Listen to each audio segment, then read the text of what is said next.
Hi friends, welcome to Annammakaram kitchen friends. நம்ம இன்றைக்கி சிம்பிளாகவும் ஹெல்த்தியாகவும் இருக்கிற மாதிரி ஒரு breakfast recipe ragi bun dosa தாங்க பார்க்க போகிறோம். டேஸ்ட்டு நல்லாயிருக்குங்க. கண்டிப்பாக இந்த ரெசிபியை ட்ரை பண்ணி பாருங்கள். இப்போ இதுக்கு ஒரு மிக்சிங் பவுல் எடுத்துக்கோங்க. அதில் ஒரு கப் அளவுக்கு தயிர் சேர்த்துக்கலாம். இதை நல்லா உடச்சி விட்டுக்கலாங்க. அதுக்கப்புறமா நம்ம மற்ற பொருளெல்லாம் சேர்த்துக்கலாம். இப்போ இது இருக்கட்டும். ஒரு மிக்ஸி ஜார் எடுத்துக்கோங்க. அதில் ஒரு கப் அளவுக்கு ரவை சேர்த்துக்கோங்க. இதை உங்களால் எந்த அளவுக்கு பொடி பண்ணி எடுக்க முடியுமோ அந்தளவுக்கு பொடி பண்ணிவிட்டு நம்ம மிக்சிங் பவுலில் சேர்த்துக்கலாம். இது கூடவே 1/4 கப் அளவுக்கு தண்ணி சேர்த்துக்கோங்க. நான் தயிர் சேர்த்த கப்பில் கொஞ்சம் அலசிட்டு தண்ணி சேர்த்துக்கிறேன்.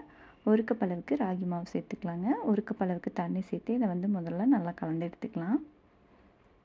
இட்லி தோசை மாவு இல்லாத சமயங்களில் நீங்கள் இந்த ரெசிபி கூட செஞ்சு பார்க்கலாங்க. ஹெல்த்தியாகவும் இருக்கும். குழந்தைங்களுக்கு கண்டிப்பாக ரொம்ப பிடிக்கும்.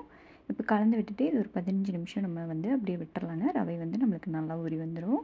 15 நிமிஷம் கழித்து ஒரு பெரிய வெங்காயம் பொடியை கட் பண்ணி வச்சுருக்கேன், அதையும் சேர்த்துக்கலாம். உங்கள் காரத்துக்கு தகுந்த மாதிரி பச்சை மிளகாய் பொடியை கட் பண்ணிவிட்டு சேர்த்துக்கோங்க.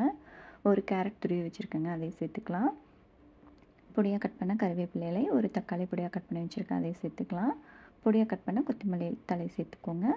கொஞ்சமாக பேக்கிங் சோடா சேர்த்துக்கோங்க. உப்பு தேவையான அளவு சேர்த்துக்கலாம்.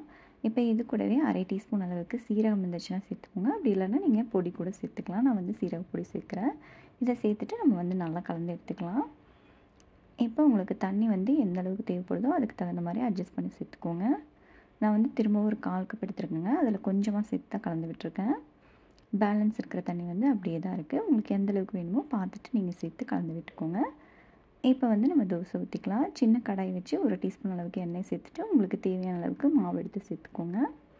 இப்போ இது ஒரு சைடு நல்லா வெந்ததும் இன்னொரு சைடு நம்ம திருப்பி போட்டு எடுத்துக்கலாம். கண்டிப்பாக ட்ரை பண்ணி பாருங்கள். டேஸ்ட்டு ரொம்ப நல்லாயிருக்கும்.